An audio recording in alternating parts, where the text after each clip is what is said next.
If I don't say it, I'll say it again anyway. John Heath represents a really interesting character for me in terms of the American Civil War. I'm a retired sergeant. I was in Essex Police for the police for 26 years. He was a mariner in the Civil War, as was my great-great-grandfather. And the fact that he got wounded 13 times, then went back for more, and then came here and served for 25 years as a cop down in Brighton. You know, I take my hat off to him. This is somebody who just blows me away. I mean, I've known fear in the police and trauma, etc. But John Heath, in every way, I take my hat off to you. I feel so honoured that so many of his descendants are here today. It's an absolute privilege, and not just that.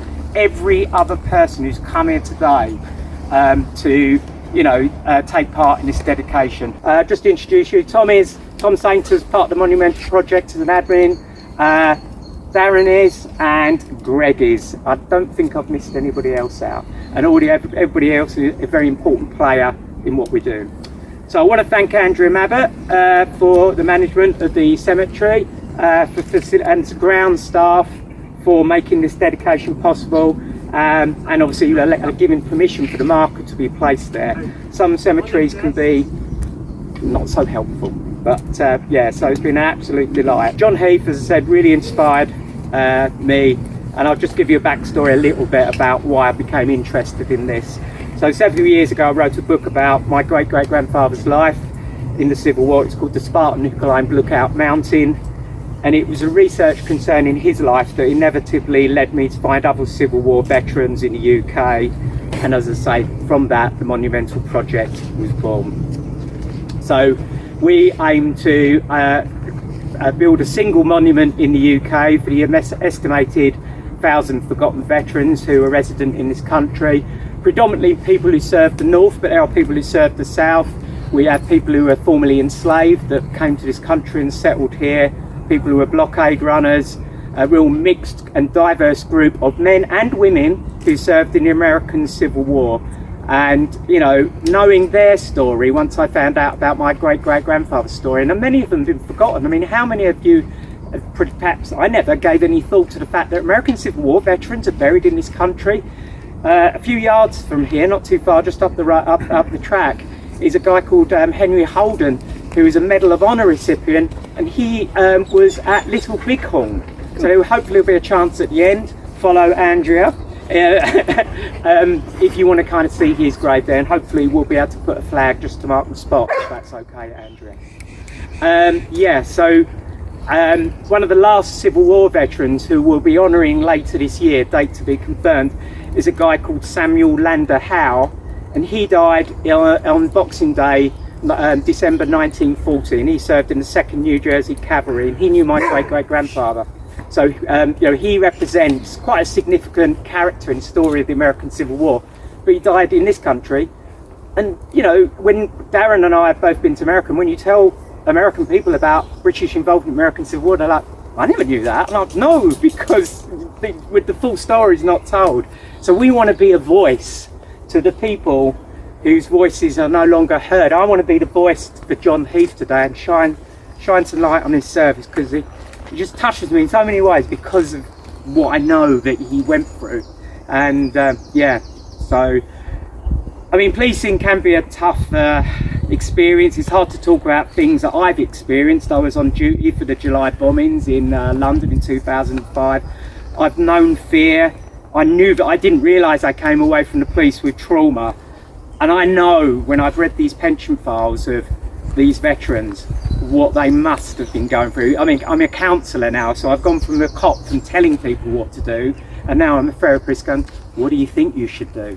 So, and I just know that some of the medical conditions that these veterans went through must have been PTSD, but of course we didn't know it as them. So yeah, therefore, with anyone who served their community or country to protect life, property and liberty, I invariably feel an affinity with them. And with John Heath, it was beyond that sense of affinity, but total respect and awe for his service during war and peace.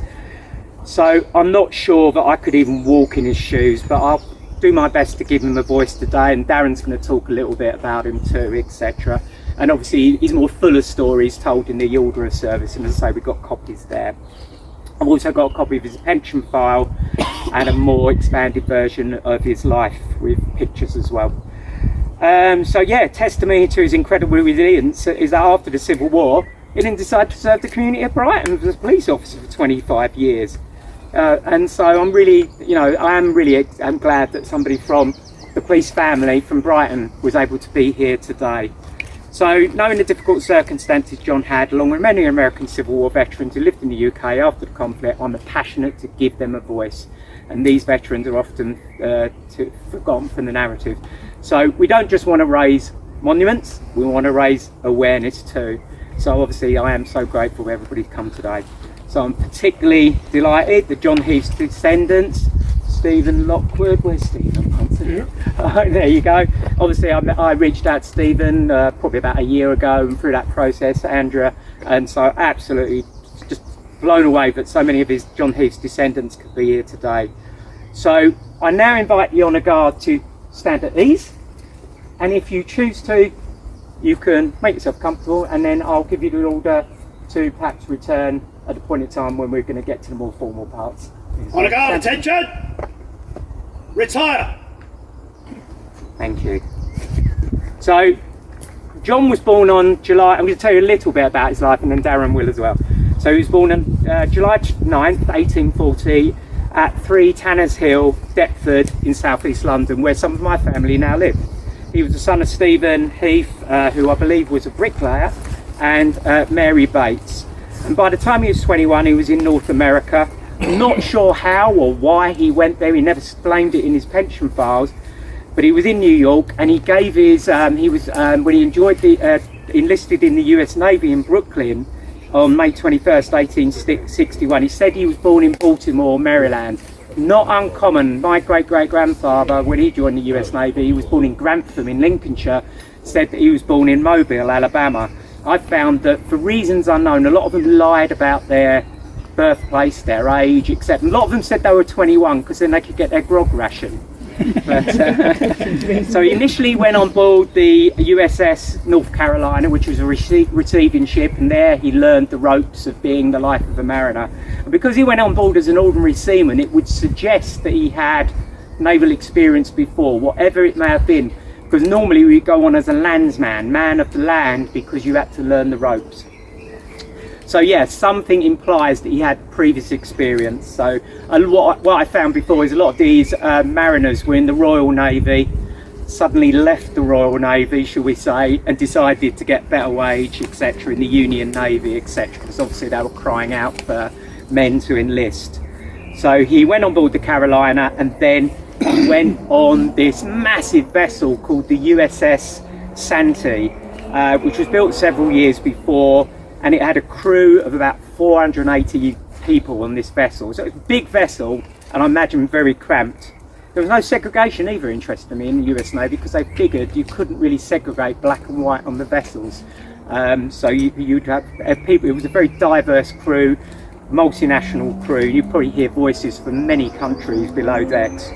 So Darren's going to shine some light on John's experiences whilst at Galveston, and some of the things that really have, kind of shone some light on why John Heath is just pretty darn amazing. And if I may, I'll just tell you some information about why John left the USS Santee and went on board the USS Owasco. So he spent about a year on the Santee. It had an international crew of about 480 men, and they went down. They were involved in blockading duties. They were trying to obviously squeeze out the Confederacy, reduce the opportunity for them to get supplies from England, etc. So John's vessel, the Santee, would and there's lots of references to it, which I know I've sent Stephen some information, but there's loads of entries where the Santee would stop English vessels who were trying to supply the South, etc. And so he was involved in these duties. They would board vessels and make sure that they weren't trying to get supplies into the South. On November 1861, for example, November the 8th, They surprised a vessel called the Royal Yacht, which was apparently berthed in Galveston, Texas, and they burnt the vessel. And it was during that time, and he's not buried here, but he is a Medal of Honor recipient. Another Englishman on the vessel called George Bell from Sunderland was awarded the Medal of Honor that day for his actions, and he was also wounded as well.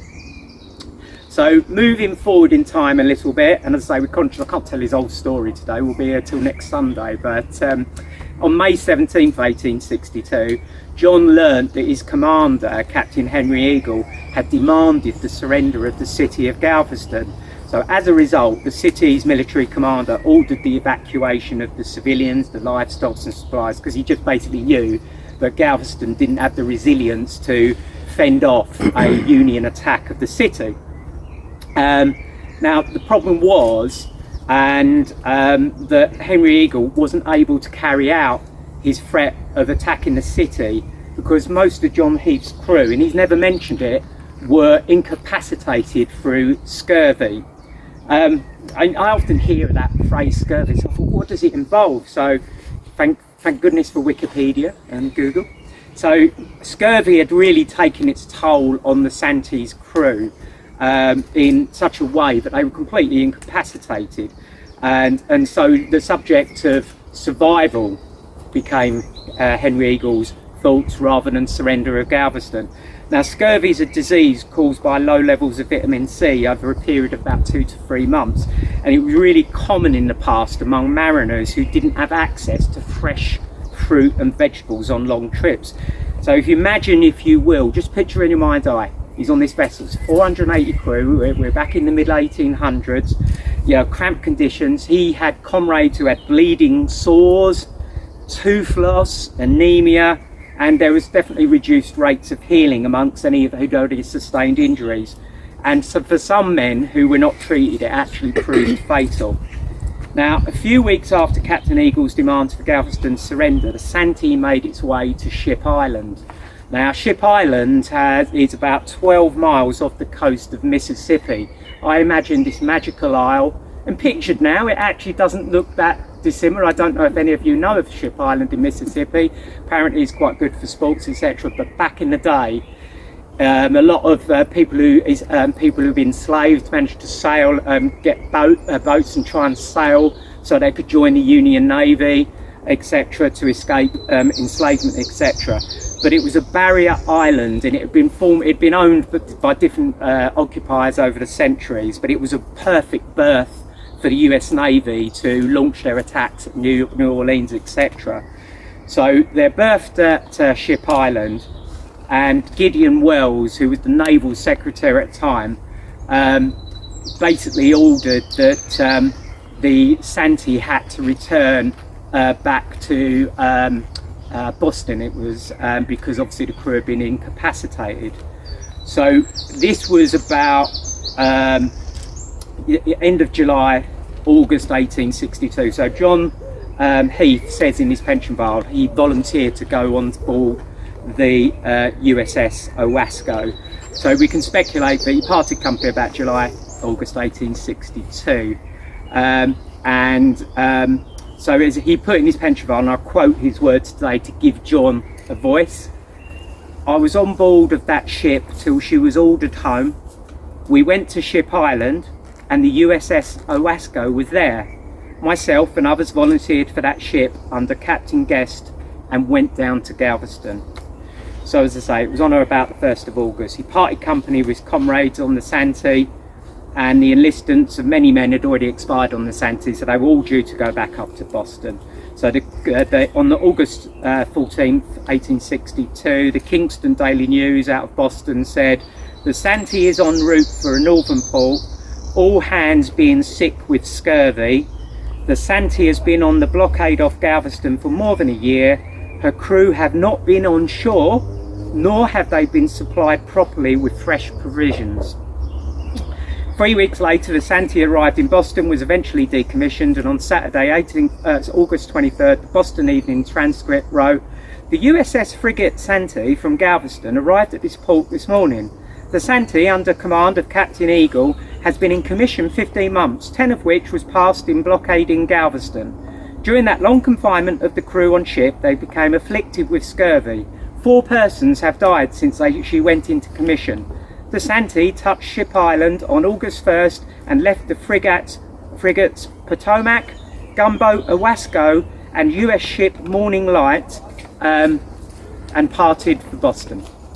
So John may have been relieved to volunteer to go on to Ship Island, not just to escape scurvy, but also once he went on board the Owasco, Ship Island too. So I really want to give you a sense of Ship Island, because I say before I wrote about it in one of my other books, I always imagined it to be a beautiful isle, south of the Mississippi. Oppressive heat, sandstorms, sharks, riptides and bad weather were not the only trials for the Union sailors based there. Insects were the bane of almost every individual who spent time on the island. For example, a Union colonel called Henry Rust recorded in his diary in July 1862, so around the time John Heath was there, winged animals of all sizes, shapes and kind are flying in the candle, flying about my head, buzzing in my ears, crawling down my neck and even in my hair. So I must quit writing, close my door, blow out my candle, get under the mosquito bar and try to forget them. Phew, what a plague they are. So it really was a very inhospitable isle, Ship Island. So plagued by memories of scurvy on the Santee, one can imagine John Heath was only too willing to volunteer to go ashore on foraging trips for fresh supplies. Such trips were not without danger, and Confederate patrols often attacked Union foraging parties. So on November 14th, 1862, John went ashore at Bolivar Point with other crew, and as Darren hopefully is going to explain, he was attacked by 30 to 40 Confederate cavalrymen who ambushed them as the small rowboat that John was in landed on shore. So I'm going to, not right now, but I'll get Darren to explain what happened at that point. So suffice to say, John Heath was able to survive the experience, and he later re-enlisted using an alias name of Thomas Steward. And he served in, so he'd been wounded, we know that, but he went back for more. May 18th, 1861 at Baltimore, he went aboard a vessel called the USS Mashaska, which was a side-wheel steamer. And the vessel is credited with attacks on Fort Wagner, Morris Island and Fort Sumter in 1863. And the following year she took part in expeditions against Jacksonville, Florida, and remained on duties in the St. Johns River when she returned to Charleston, South Carolina. I'm just going to apologise because I keep looking down there just thinking I'm acknowledging you, John, for doing all of this. Thereafter, John and his shipmates steamed north to Boston, Massachusetts, where the vessel was overhauled. John was discharged at Boston with the rank of boatswain's mate on April 24th, 1865, so a couple of weeks after the Civil War concluded.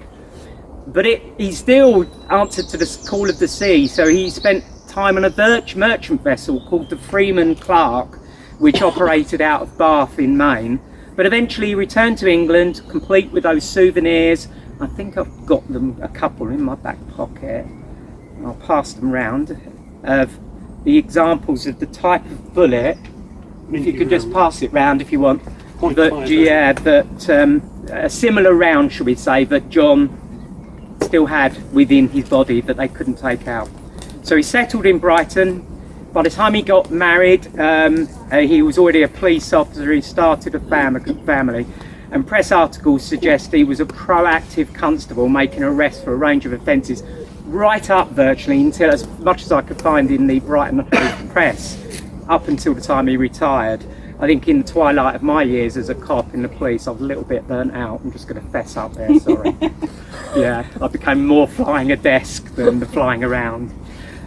He eventually retired after 25 years service, but his retirement was sadly short-lived, and in his 59 years he had survived scurvy, Ship Island, 13 musket rounds and the risks that came with policing, but he was unable to survive cancer, as we all know it often even now affects our lives. So he died on February 19th, 1900 at 10 Regent Street, Brighton. I've got plans at some point, Greg's already suggested. Have you been to Regent Street, Brighton? No, I haven't, I've got to go there. And Yeah, so he died there, and his son, John Stephen Heath, was there to report the death. And in his obituary a week later, the Worthing Gazette of Wednesday, February 28th, said the following: "It was an adventurous career. A former member of Brighton Borough Police, John Heath by name, has just died at the age of 59 years, and after a most adventurous career.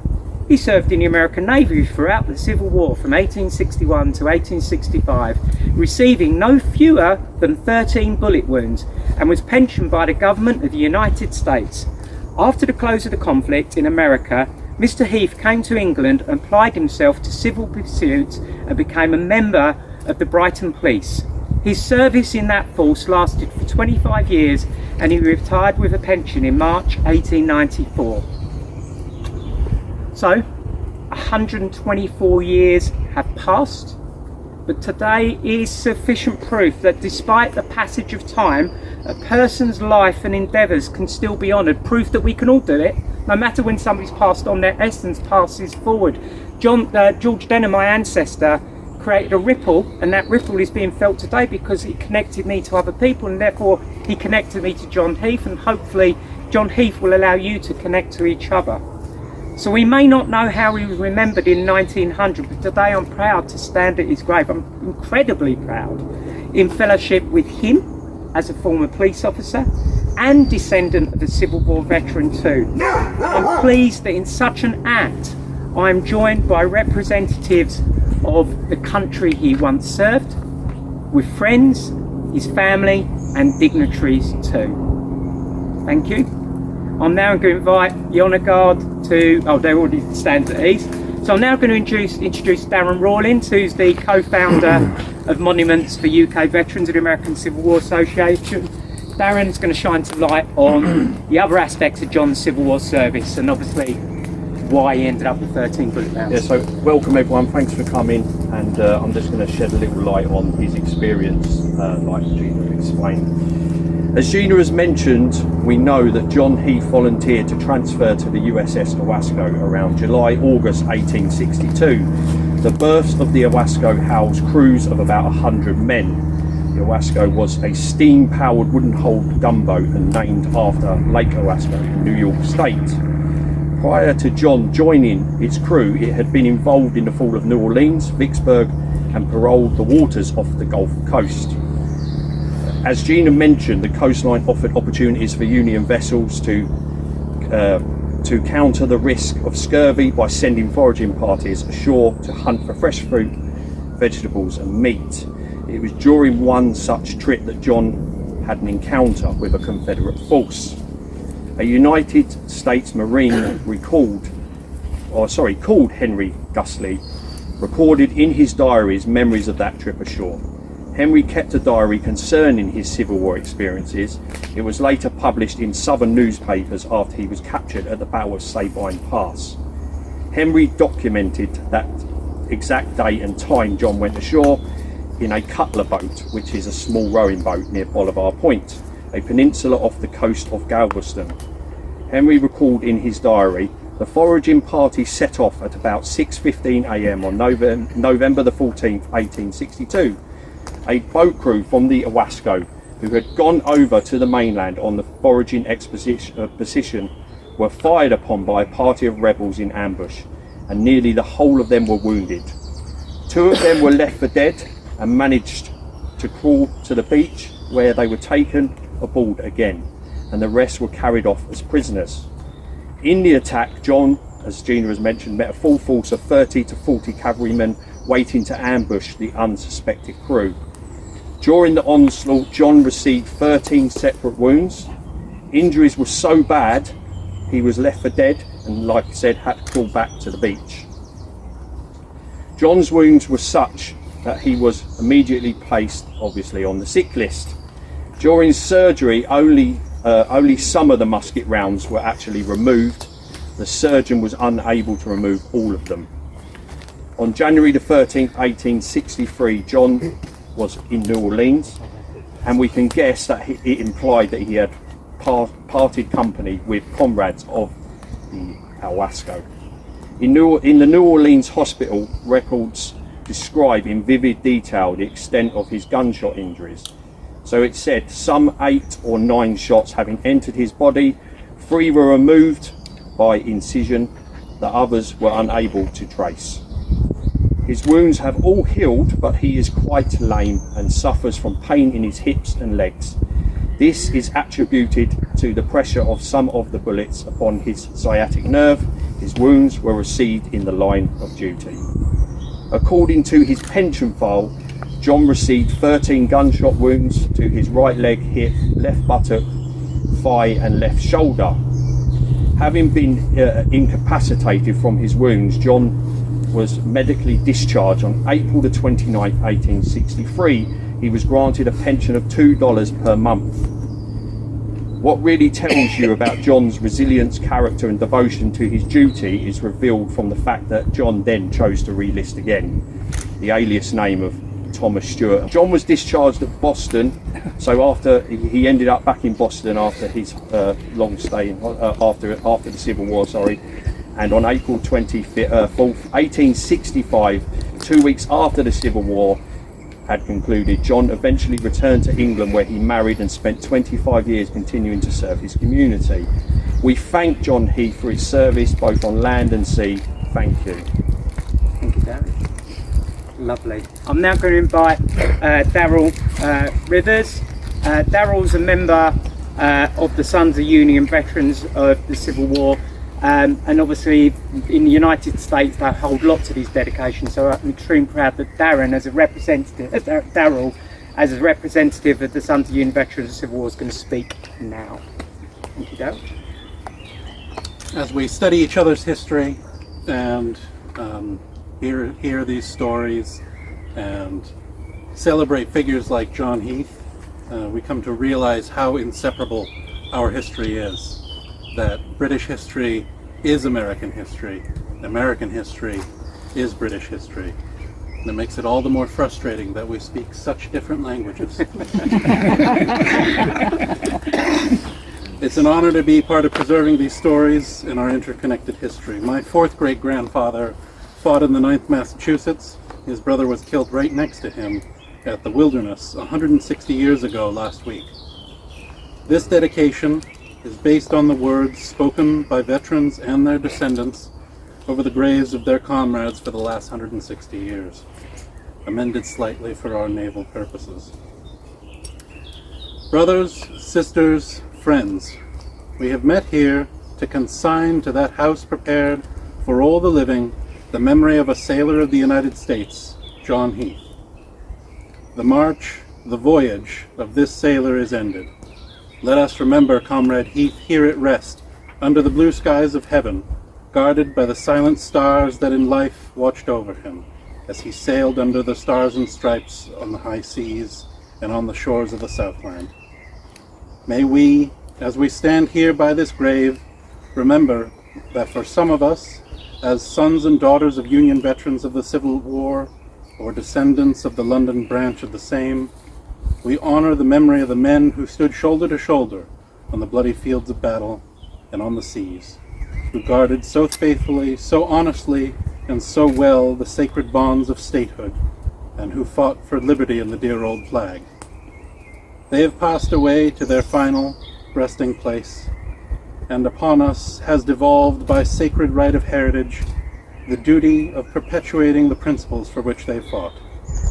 May we not forget, as the years roll on, that we too shall have battles to fight, that in time we too shall be carried to the silent city of the dead, and that our lives here should but fit us for the great bivouac of eternity. Thank you, Dale. Thank you. One more. So I'm now going to invite Chief Inspector Karen Osborne from Sussex Police and Commander Michael Sturm of the United States Navy, Deputy Naval Attaché, United States Embassy London, to jointly unveil the burial marker. So, thank you.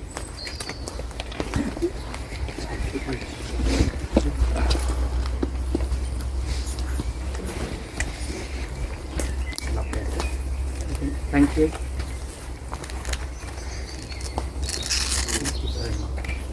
He's just want to quick stand by, and then what I'll do, invite you, Commander Stern, to say a few words, and if you wish to as well.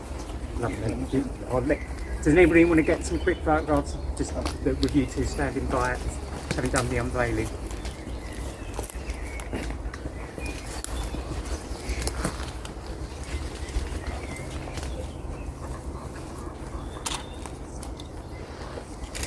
Thank you very much. Okay, so I'll invite Chief Inspector Osborne, if you want to take us, I'm just working through. Yeah, if you want to take a seat, and I'll invite Commander Sturm if you want to say a few words. Yes. So, I'm Commander Michael Sturm. I'm assigned to the United Kingdom as a Deputy Naval Attaché. So I'm very much honored to be here today. Such an impressive history when you talk about John Heath, what he's done. I felt like with reading his background, I was really curious, what were his influences? We kept going over and over again about his life of service, but I would just love to know, was he influenced by was it his family? Was it certain fiction, books? What truly influenced him to become the man to really devote himself to re-enlisting again in the U.S. Navy, coming here to Brighton, serving 25 years in the police force? I would kind of joke, I would love to look at his Netflix queue to see what influenced him. Was it his friends? Just to see who truly helped mold him to be the person he was going to be throughout his life. So I was really curious in reading all this. I wanted to know more. But just such an impressive person. Absolutely. And again, if it's driven by just that sense of service, ideology, sense of adventure, he's someone that I would truly wish I could meet and talk to and learn more. So with that, thank you for your service and what you've done throughout your life. Thank you. Thank you. Do you wish to say a few words? Say a few words. Thank you. I've kind of called Chief Inspector Osborne to say some Excuse me, not words. have my hat on, it's so hot in here, but it's a real honour and a privilege to come to such things like this. Policing today is probably just as tough as it was back then. There's different issues that arose, but I look at his arrest record and I think we're still arresting the same people. But he was what we'd call a thief taker, and it was just true testament to what I was reading about him, about the fact that he enlisted twice, as you say, and then came over here and thought, I've got a duty to serve the community of Brighton and Hove, and he did just that for 25 years. I'm 26 years in now, and I take my hat off to that man that did that, because what an achievement, serving in the Civil War twice and then coming here and doing exactly that. And sadly, as you say, didn't live to see out the good extent of his pension that every police officer wants to do, rinse that pension. But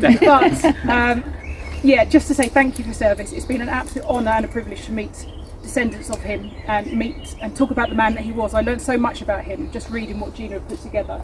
And I think it's a true testament to who he was and the credit he was, and you should also be so proud of that person that he was. So thank you. Lovely. And to John, thank you for your service. Thank you. Lovely. Did you want to speak, or you're all good? We did have a member of the Royal British Legion coming today, but it's possible. We've had a couple of people who couldn't get it because we've had problems with the M25, etc. It was a guy called Johan Jans van Uren of the Royal British Legion, but if they haven't made themselves known to me, I'm going to assume they're not here. But last then, unless anybody else wants to speak, but definitely by no means least, I'd now like to invite Stephen Lockwood, who's John Heath's great-great-grandson, to come up and perhaps say a few words. Thank you very much. Start by saying, Gina mentioned that John's father was Stephen.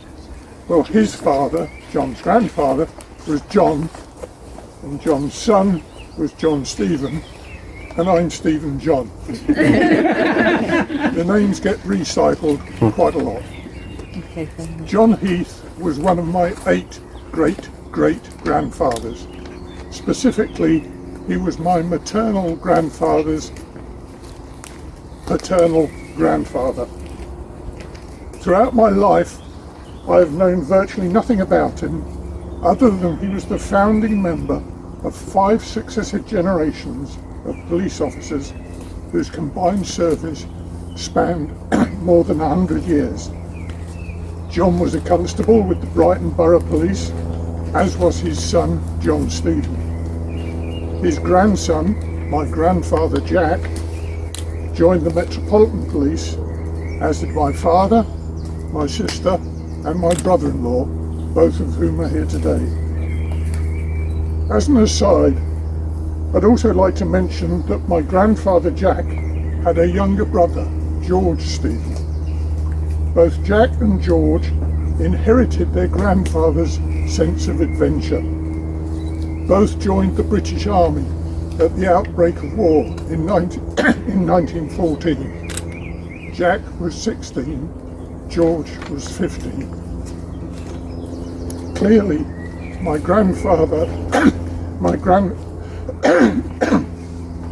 clearly my grandfather survived the carnage, but George died on the Somme on the 18th of May 1918, 6 days' time, 126 years ago. His name is recorded here as it is on the Posiers Cemetery in France, but like so many others, he has no known grave. Returning to John Heath, until 2 years ago, apart from knowing about his police service, the only other vague recollection I had about John was from my grandfather's sister, Daisy Mary Heath, who told me that her grandfather, John Heath, had served in the US Civil War. The story must have included the detail that he served twice in different circumstances. Over time, I came to assume that this meant he had started with the Confederates and crossed for some reason to the Unionist cause. How wrong I was. Like many people in recent years, I've researched my family lineage and their occupations on the web. It was whilst doing this in 2022 that I received a message from Gina Denham wanting to know if I was related to John Heath, who had served in the US Civil War, and if so, did I know where he was buried? The answer was yes and no, except that I knew where he was living when he died and surmised that he would have been buried here in Brighton and Preston Cemetery. We soon established that this was indeed the case, and last year I came and found the actual grave. Once this was known, Gina set the wheels in motion for the US Department of Defense to provide a memorial stone recognising John's service in the US Navy aboard the USS Owasco. While serving on Owasco, as we've heard, he was severely wounded, and on recovery was given an honourable discharge. This, however, was not what he wanted. He wanted more of the fight, and re-enlisted under the assumed name of Thomas Steward, and saw further active service aboard the USS Mashaska. At the end of the Civil War, he was discharged once more, but with 4 mementos, 3 embedded musket balls, and his bosun's heaving line weight, something which we in the family have always thought of as Grandad's cosh. In the fullness of time, John and his wife Sarah received a veteran's pension for his combined service as both John Heath and Thomas Steward. This being the case, perhaps it's unfortunate that his service with the Mashaska is not recognised on the memorial stone. But this is a minor point compared with the fact that 160 years after the events, his service has been given permanent recognition by the US government. Recognition for which my family and I offer our sincere thanks. Thank you. None of this could have happened, however, without the time, effort and dedication of the Monuments for UK Veterans of the American Civil War Association, most particularly the dedication of their secretary and co-founder, Gina. Thank you. We thank you most sincerely, Gina, for all your work researching John's life and for the time and effort you have expended arranging today's events. Finally, my family and I also thank the staff of the cemetery itself, Andrea, for what they have done to helping today and preparing the site, representatives from the US Embassy and from the Sussex Constabulary. And those of you who have no specific connection with John Heath, but see fit to honour the memory of UK citizens who were veterans of the US Civil War. We thank you all so very much. Thank you.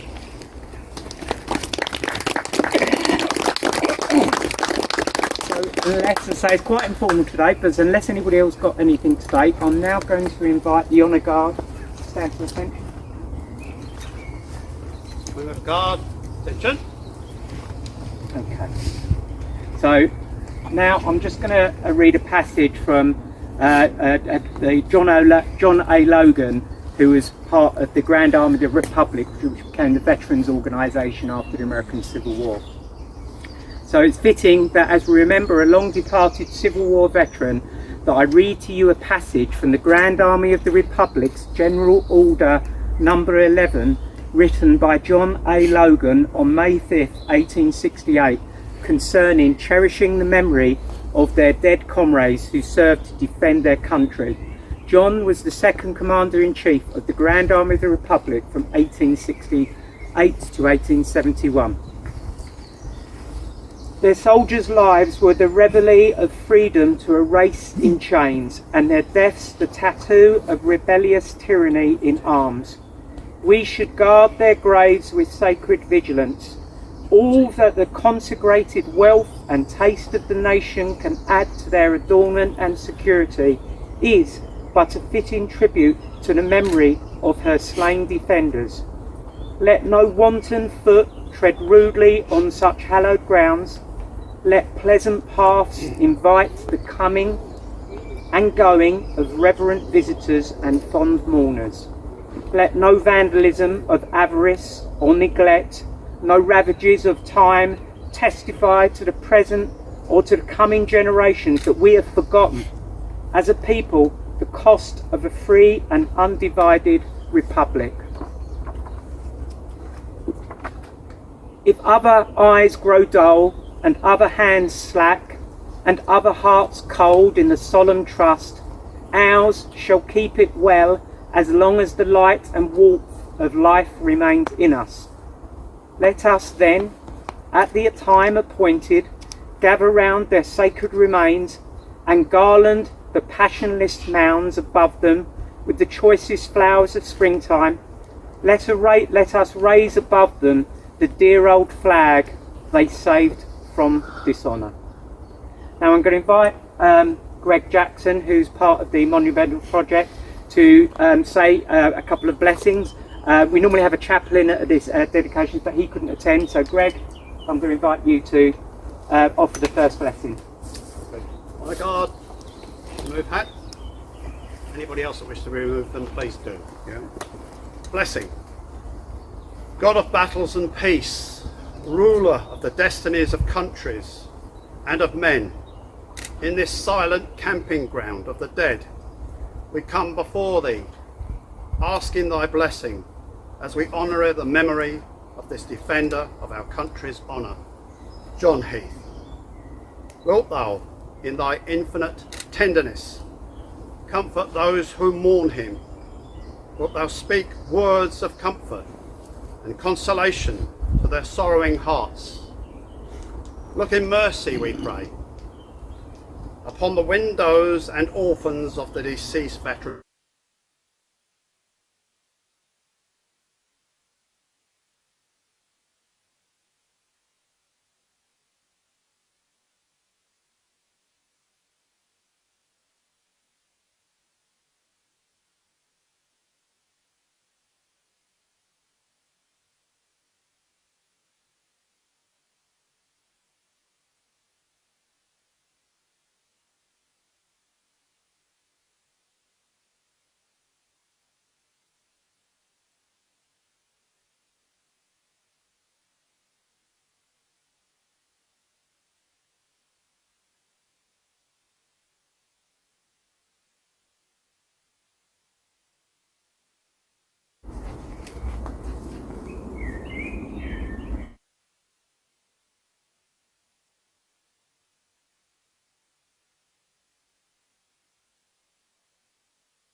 Yeah, I don't mind who lays the rig. Beautiful, yeah.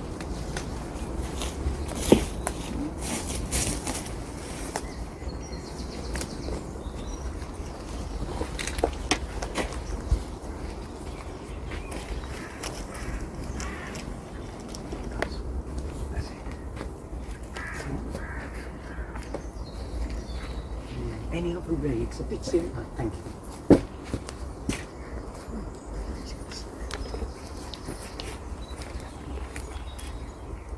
Thank you very much.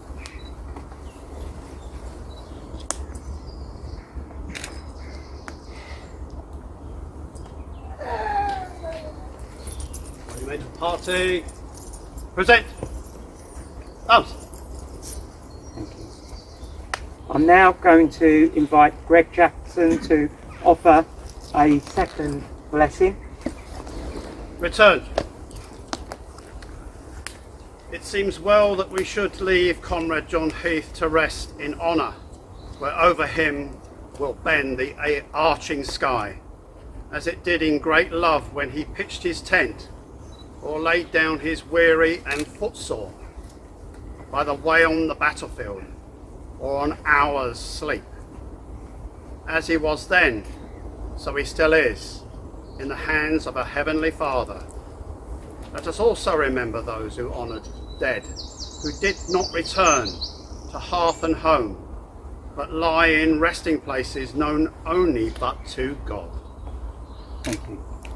I'm now going to ask those who wish to present arms. We're going to play taps, and you can do so by either rendering via a salute, or you can place your right hand over your heart and you to remain at present arms until taps is finished. So it's your choice, if a salute or whatever. Party, present. Arms.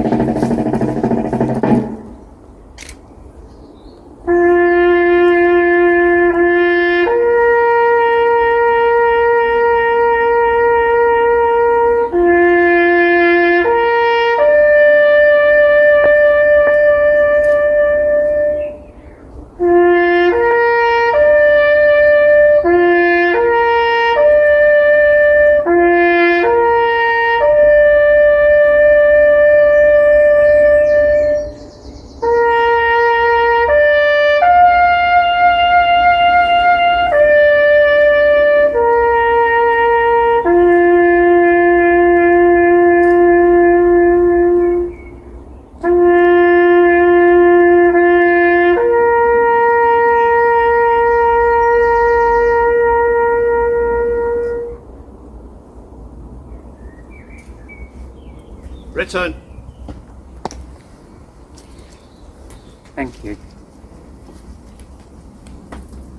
I would now like Greg, once again, by saying a prayer which is entitled In Loving Memory of Our Dear Comrade, and to give you a bit of context, it's attributed to Bermondsey missionary and founding father of the London branch of American Civil War veterans, John Davis. He was a mariner too and served on the USS Tulip, and he brought together about 160 Londoners who were in poor houses, in difficult circumstances, and created this inclusive organisation in 1910, of which my great-great-grandfather joined. And he was, he found God, he became a missionary, and he really was a change agent and deserves remembrance also. But he came up with this prayer, and we include it in our dedication as a homage to him, but the voices of a veteran for his veteran comrades. I'm going to invite Greg to say it. Once more of a dear old flag is draped. Once more the call has come. Another day, a comrade has passed away. O God, thy will be done. He has passed beyond the picket lines, where the captain says never retreat, where the pain and sorrow are all forgot in one long peaceful sleep. Sleep on, new grand old boy in blue. Your battles are over. No booming guns or sinking ships will disturb you evermore. sleep on in heavenly peace, sleep on. Old comrade, loved by all, you have passed the guard and won the crown. You have answered your last call.